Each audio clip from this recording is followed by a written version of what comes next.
Muy buenas noches, yo soy el hermano Alberto Colín.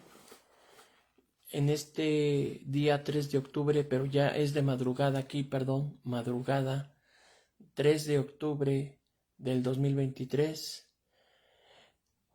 voy a compartir la tercera parte del tema la existencia de Dios en teología. Así es que, hermanos, pues en esta madrugada, 2 de la madrugada con 30 minutos, tiempo de México. No lo había podido compartir por algunas cuestiones, pero bueno, ahorita se va a compartir este tema, hermanos, y que todo sea para la gloria de Dios. En esta tercera parte que vamos a compartir la existencia de Dios en la materia en teología, yo les comenté desde un principio que la teología no es para explicar a Dios, porque a Dios nadie puede atreverse a explicar a Dios, pues ¿cómo podría la mente finita, con una inteligencia pobre, tratar de definir tan siquiera el infinito, al que posee la inteligencia suma? No que Dios sea una inteligencia, no, Dios como persona posee la inteligencia suma. Entonces, es importante que nosotros podamos allegarnos del conocimiento de Dios. Bueno, aquí hay algo muy importante que vamos a poder expresar. Nosotros podemos decir, ya entrando en esta tercera parte, algo que podemos tratar no de definir a Dios. Vuelvo a recalcar, a Dios no es para tratar de explicarlo, ni para tratar de definirlo, sino tratar de conocerlo. Entonces, Dios es el Espíritu infinitamente perfecto, que existe por sí mismo y de quien todo lo creado recibe la existencia y la subsistencia. Fíjese bien, vuelvo a repetir, Dios es el Espíritu infinitamente perfecto que existe por sí mismo y de quien todo lo creado recibe la existencia y la subsistencia.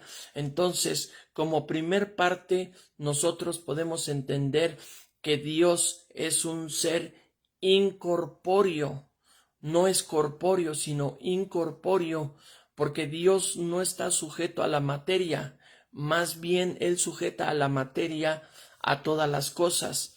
Entonces, aquí no estamos hablando de una tricotomía, sino estamos hablando de que Dios está compuesto como un ser puro y simplísimo, espíritu puro y perfecto. Dios es el Espíritu infinitamente perfecto que existe por sí mismo. Esto nos da a entender que Dios nadie lo creó, que Dios siempre ha existido, que Dios no tiene principio ni fin y que Dios siempre ha existido de por vida. Desde antes de la fundación del mundo, Dios siempre ha existido. Aleluya, pero esa es otra cosa, hermano Rafael, esa es otra cosa que usted ahorita no tiene nada que ver esto de que Él es el principio y el final. Él abarca más del principio y el final porque es eterno.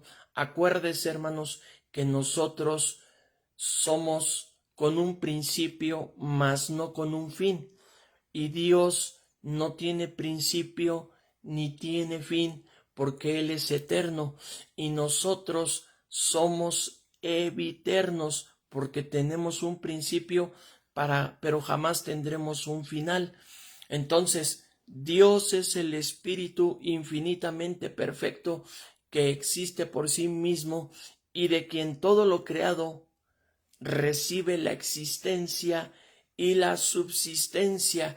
O sea, todo lo creado que nosotros vemos, todo lo creado y es debido a Él, pero también todo lo que se conserva de lo creado, la subsistencia. Por ejemplo, nosotros vemos que el día tiene 24 horas y que Dios estableció leyes para conservar lo creado. Entonces, de Él recibe la subsistencia. Por eso, vuelvo a repetir, Dios es el Espíritu infinitamente perfecto que existe por sí mismo y de quien todo lo creado recibe la existencia y la subsistencia. Ahora, nosotros encontramos en filosofía, fíjese bien, en filosofía encontramos a Voltaire, bendito sea el nombre del Señor. Encontramos al filósofo Voltaire y que él fue deísta. Y fíjese bien lo que él dijo. Él dijo esta expresión: si Dios no existiera, habría que inventarlo. Esa es una gran aberración, hermano. Una gran aberración. Fíjese cómo dijo Voltaire, el filósofo que fue deísta: si Dios no existiera, habría que inventarlo. Es decir, hermanos, fíjese bien, él creía que hay un Dios que sí existe, pero él pensaba que era imposible conocerlo. Esa es una falsedad, esa es una premisa que no puede ser una verdad, sino totalmente una falsedad. Si ese Dios, el cual creó las cosas, el cual creó los cielos y la tierra, pues es una sana conclusión que ese Dios ha de darse a conocer a sus criaturas para que éstas le alaben. Criaturas como cuáles, como los ángeles, como los seres celestiales, querubines, serafines, arcángeles, como los 4 seres vivientes, los 24 ancianos, nosotros, el hombre, su creación, nosotros, es que tenemos esa oportunidad de poder conocer a Dios. Entonces, fíjese bien, aquí nosotros encontramos que precisamente en el libro de Éxodo, Dios se da a conocer, porque la nación de Israel, ellos sabían y conocían en la existencia de Dios. Entonces, podemos nosotros ver aquí en Éxodo capítulo 3, Éxodo capítulo número 3, bendito sea su nombre para siempre. Éxodo capítulo 3, versículo 13 al 14. Mire cómo dice la palabra. Dice: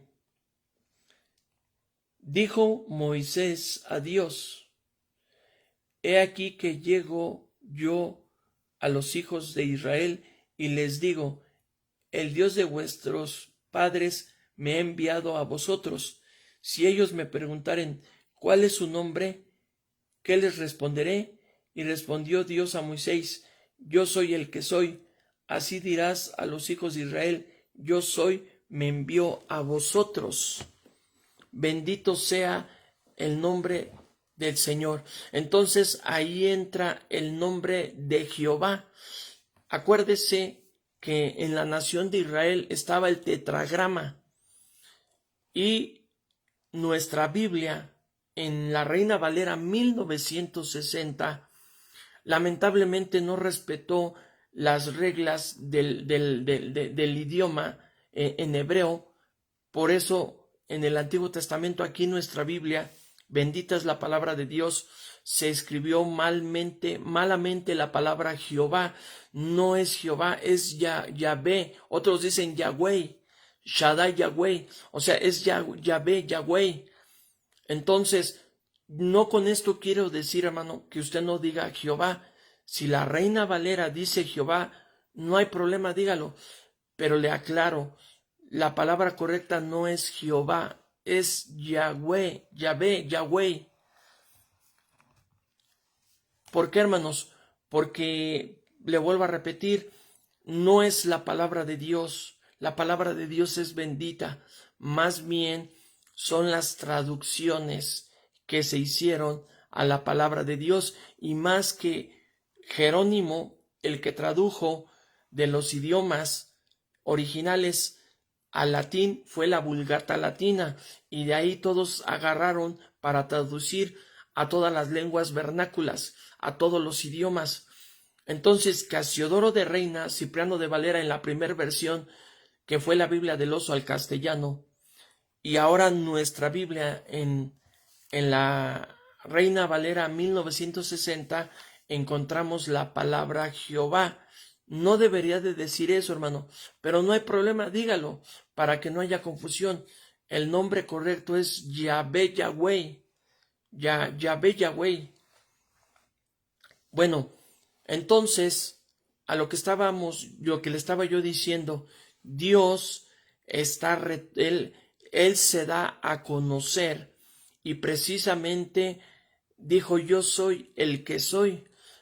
Ahora bien, encontramos en segunda a Timoteo 1:12, segunda a Timoteo 1:12, vamos a ver aquí, segunda a Timoteo 1:12,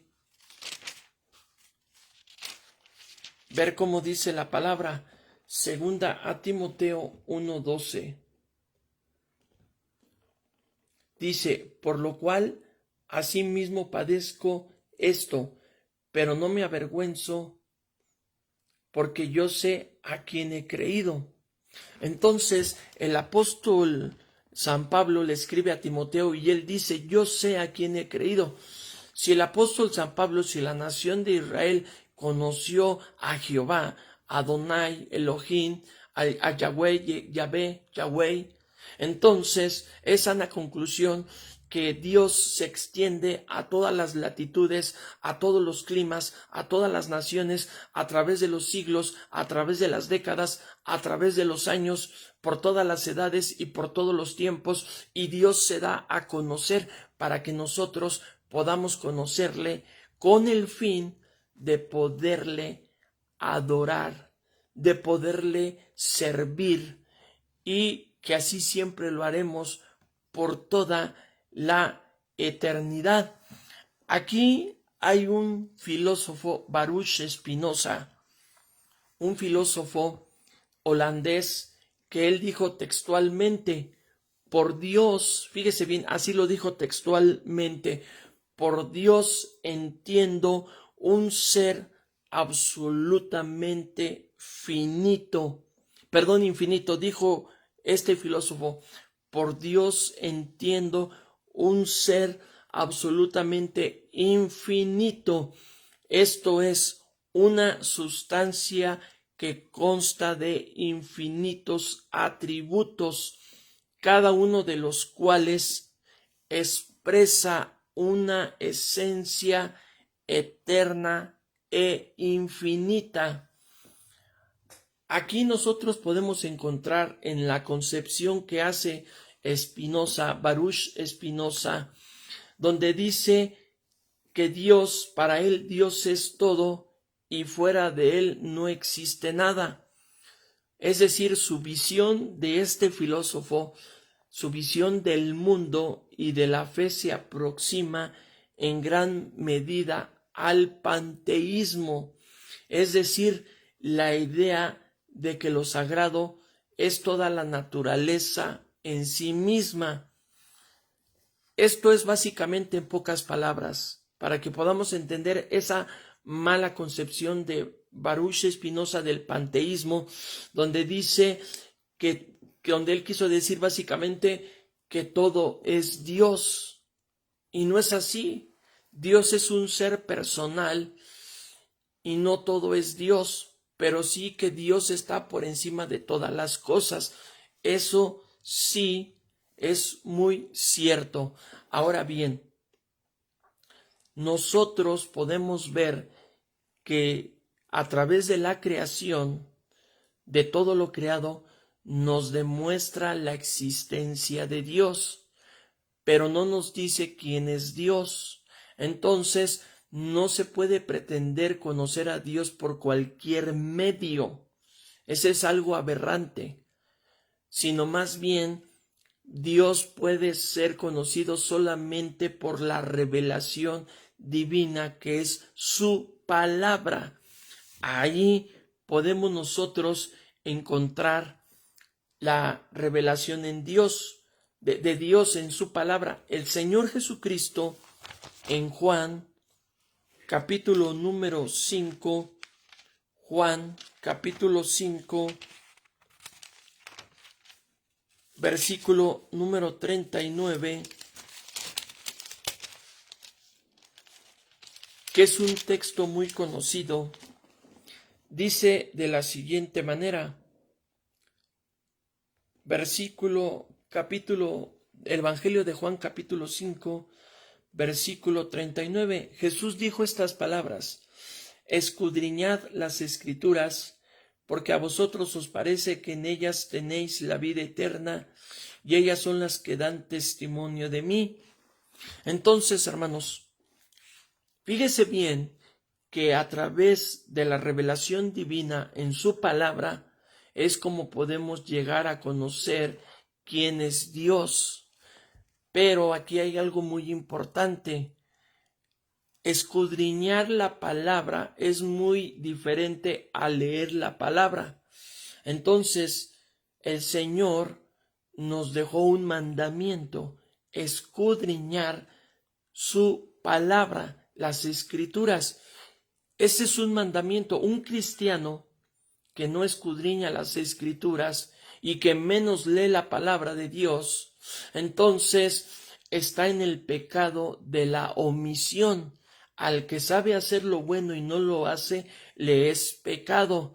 Entonces, por consiguiente, es nuestro deber como hijos de Dios, como salvos por la sangre de Cristo, por su sacrificio, poder leer, pero también escudriñar las sagradas Escrituras como mandamiento divino del Señor Jesucristo. Por eso le vuelvo a repetir, si no leemos la Biblia, si no la escudriñamos tampoco, estamos cayendo en el pecado de la omisión, y el pecado de la omisión no nos va a permitir entrar a la vida eterna, porque nada inmundo entrará al reino de los cielos. Bendito sea el nombre del Señor. Ahora, fíjese bien, aquí hay algo muy importante. En Romanos capítulo 10, versículo 17 dice: la fe viene por el oír. Romanos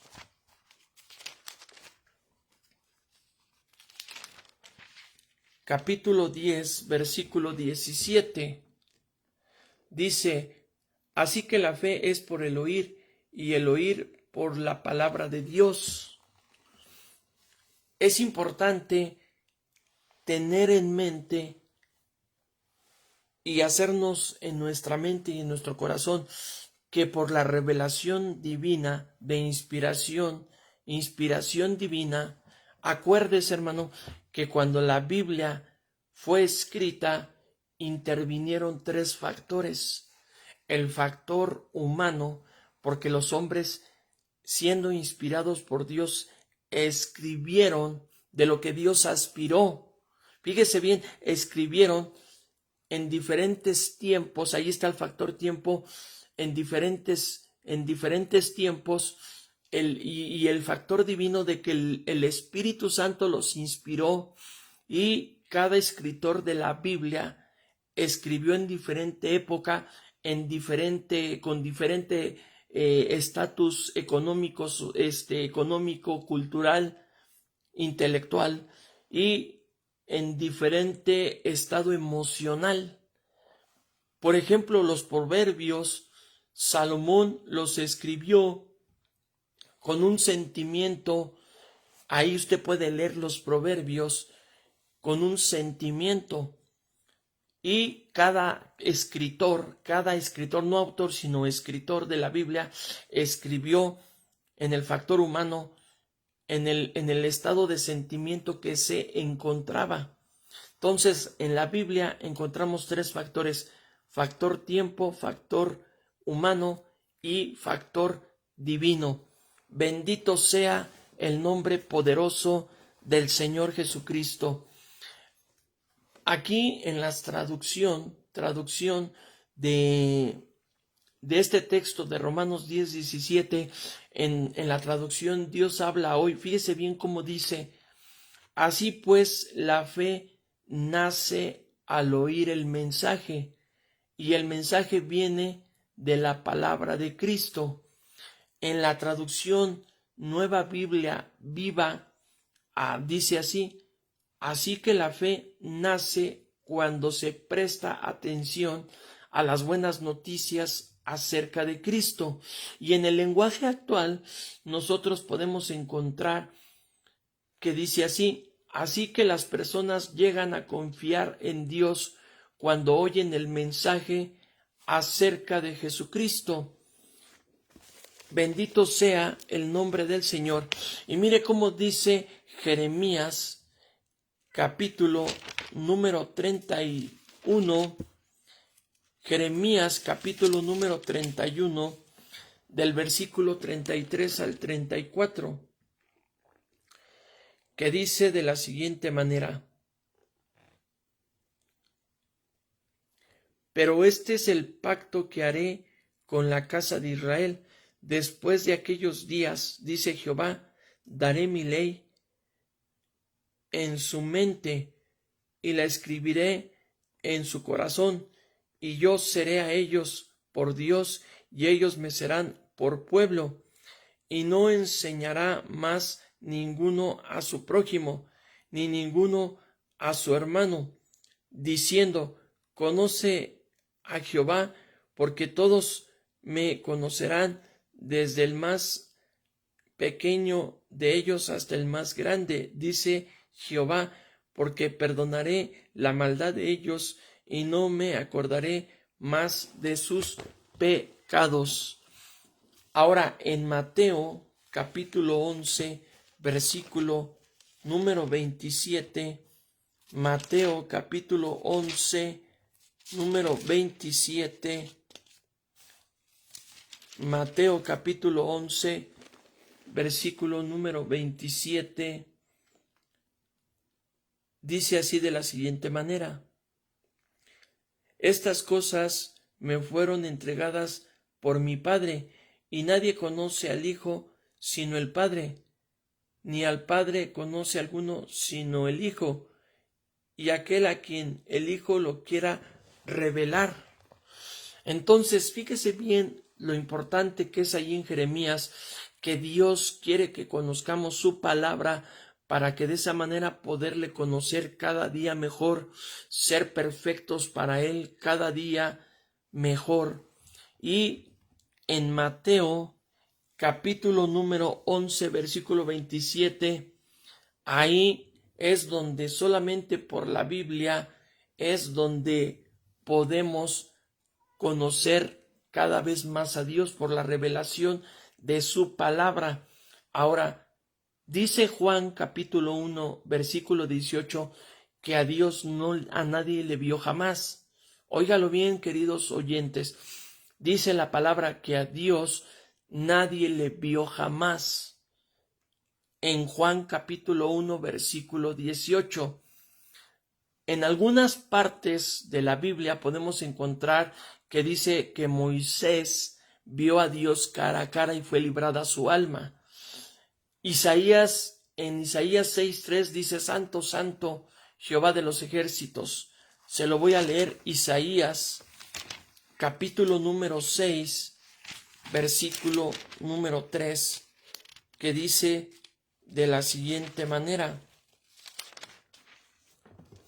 así dice la palabra de Dios.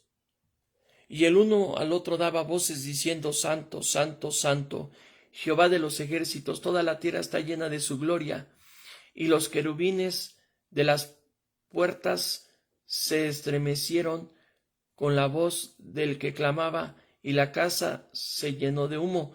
Entonces dije: ay de mí, que soy muerto, porque siendo hombre inmundo de labios y habitando en medio de pueblo que tiene labios inmundos, han visto mis ojos al Rey Jehová de los ejércitos.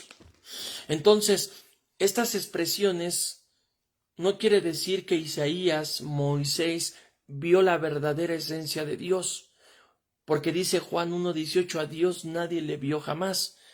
Ahí se lo voy a leer en el Evangelio de Juan, capítulo número 1, versículo número 18, que dice claramente: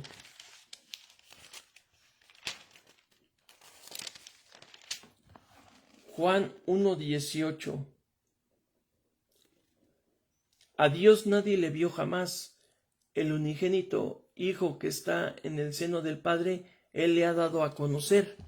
Entonces, fíjese bien, a Dios nadie le vio jamás, ni Moisés, ni Isaías, nadie ha visto la esencia de Dios. Pero sí tenemos la promesa de Primera de Juan capítulo 3 versículo 2, donde dice: amados, ahora somos hijos de Dios y aún no se ha manifestado lo que hemos de ser, pero sabemos que cuando Él se manifieste seremos semejantes a Él, porque le veremos tal como Él es. Ahora bien, se acuerda en Deuteronomio capítulo 29, Deuteronomio capítulo 29, versículo 29 de Deuteronomio, un versículo muy conocido que dice de la siguiente manera: las cosas secretas pertenecen a Dios, a Jehová nuestro Dios, mas las reveladas son para nosotros y para nuestros hijos para siempre, para que cumplamos todas las palabras de esta ley. Entonces, con esto podemos entender que todo lo que está en la revelación de la Biblia, todo lo que nosotros encontramos en la revelación de la Biblia, solamente representa una milésima a comparación de lo que es Dios en su totalidad, en cuanto a su esencia, en cuanto a sus atributos, en cuanto a su naturaleza, en cuanto a su verdadera existencia, porque Dios no está contenido por la Biblia, Dios no está encerrado por la Biblia, más bien Dios contiene a su palabra, y las cosas secretas son las que pertenecen a Yahvé. Entonces, dice en el Nuevo Testamento: cosas que ojo no vio ni oído yo, son las que Dios ha preparado para los que le aman. Fíjese bien, el verdadero conocimiento, la verdadera esencia de Dios, la podemos contemplar, la podemos saber cuando estemos con Él en la eternidad, en la nueva Jerusalén. Bendito sea su nombre para siempre. Entonces, es tan impresionante lo que es Dios en la realidad. Vuelvo a repetir, la palabra de Dios en toda su revelación, el Antiguo y Nuevo Testamento, representa una milésima parte a comparación de la totalidad de lo que es Dios en toda su esencia, en toda su naturaleza, en todos sus atributos, en toda su personalidad de existencia. Entonces, eso nos debe de animar a poderle seguir cada vez más y mejor. Ahora, fíjese bien, lo importante de la palabra de Dios, la revelación divina, a comparación de otras latitudes, de otras nacionalidades, de otras religiones, es que, por ejemplo, para el zoroastrismo, fíjese bien, para los zoroastras o el zoroastrismo está el Avesta y el Zendavesta, que son para ellos libros sagrados.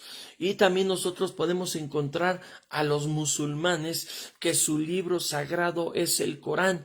Y por ejemplo, para el hinduismo, los textos sagrados es el Upanishad y el Bhagavad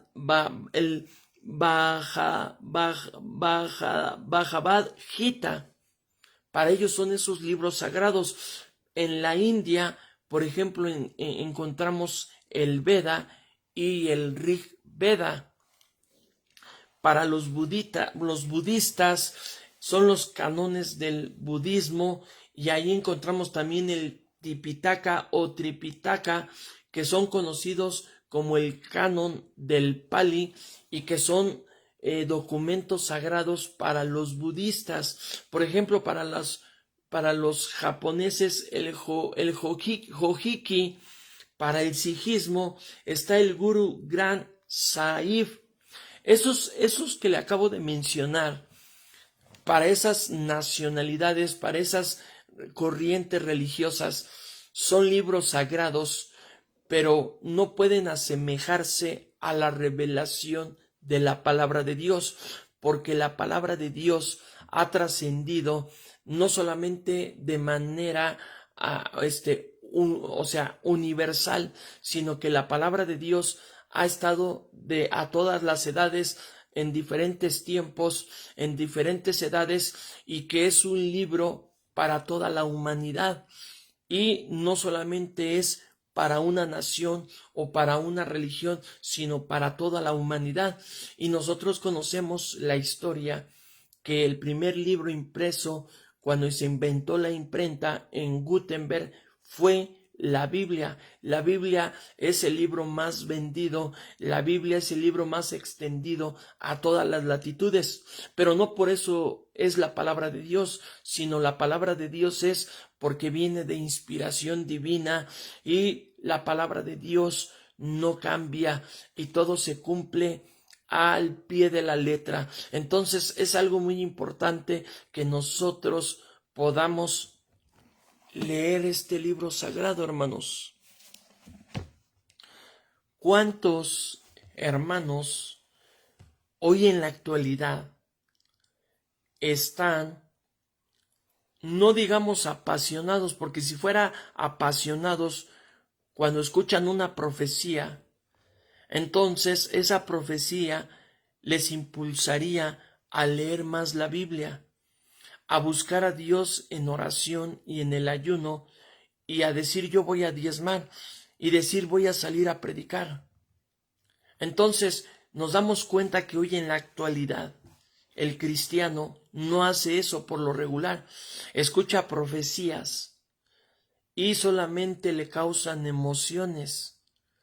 Hermano, ¿cuánto tú, que dices ser cristiano, que te enorgulleces por conocer a Dios, cuántos millones del pueblo de Dios vagan como la nación de Israel en el desierto?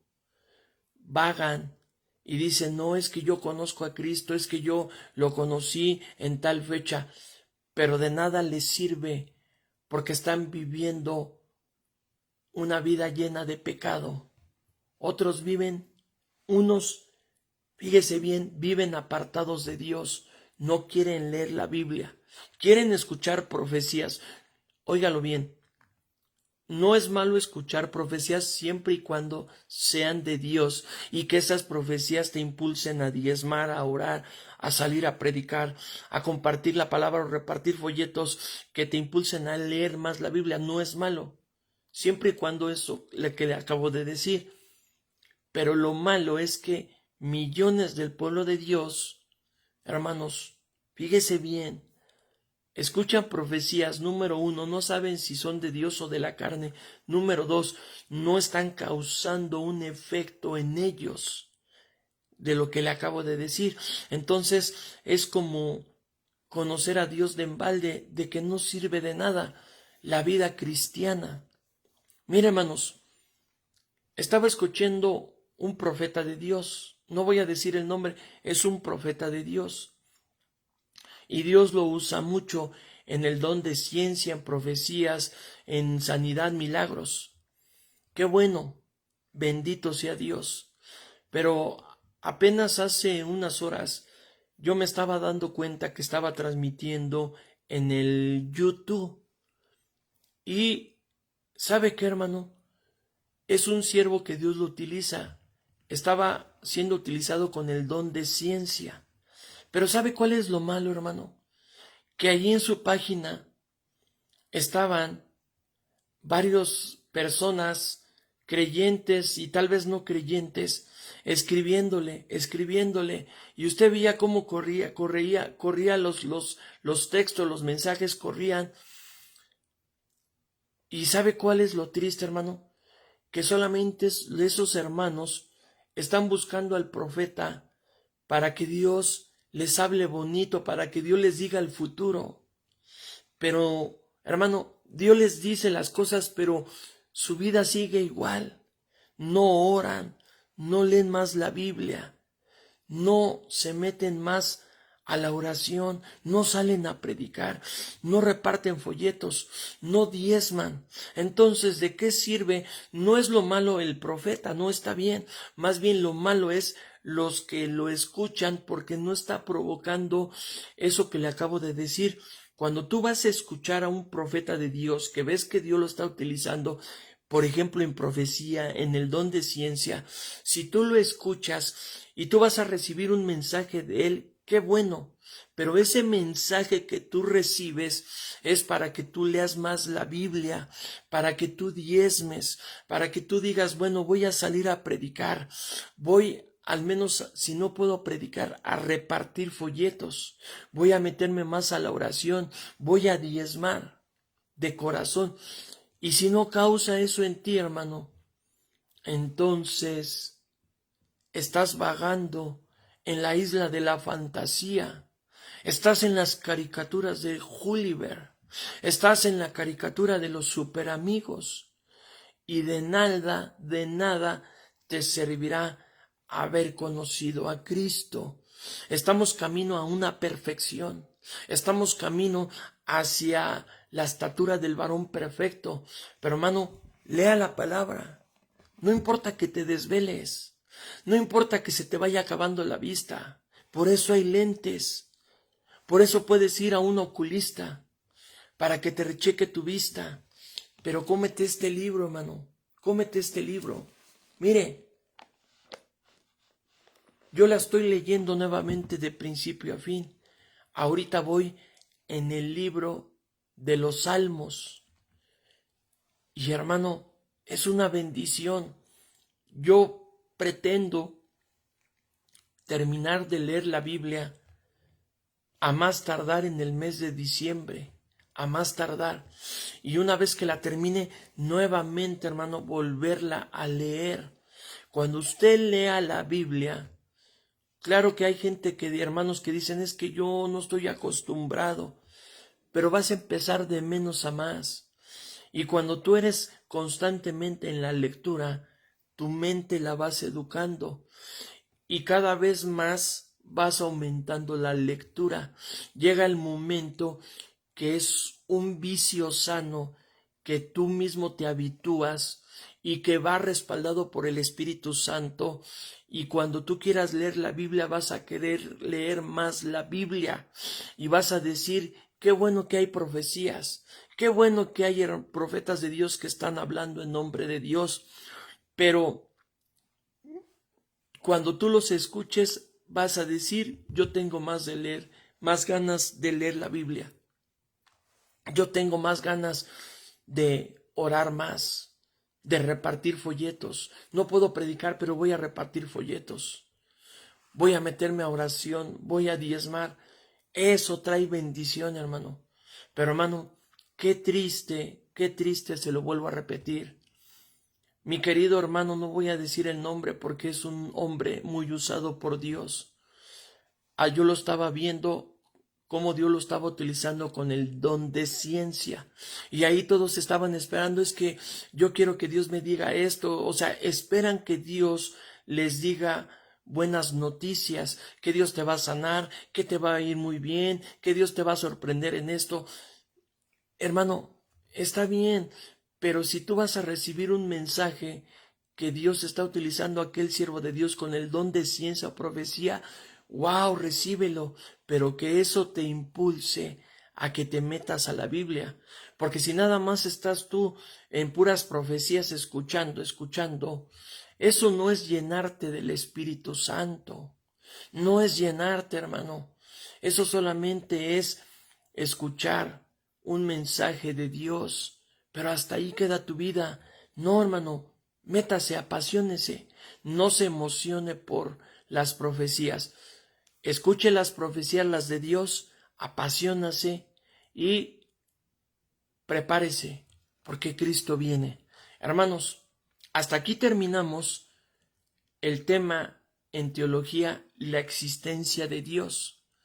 La próxima vez vamos a entrar a la misma materia en teología, pero a otro tema que es la naturaleza de Dios. Espero que, hermano, usted comparta esta transmisión, que a usted le pueda servir para que tengamos las bases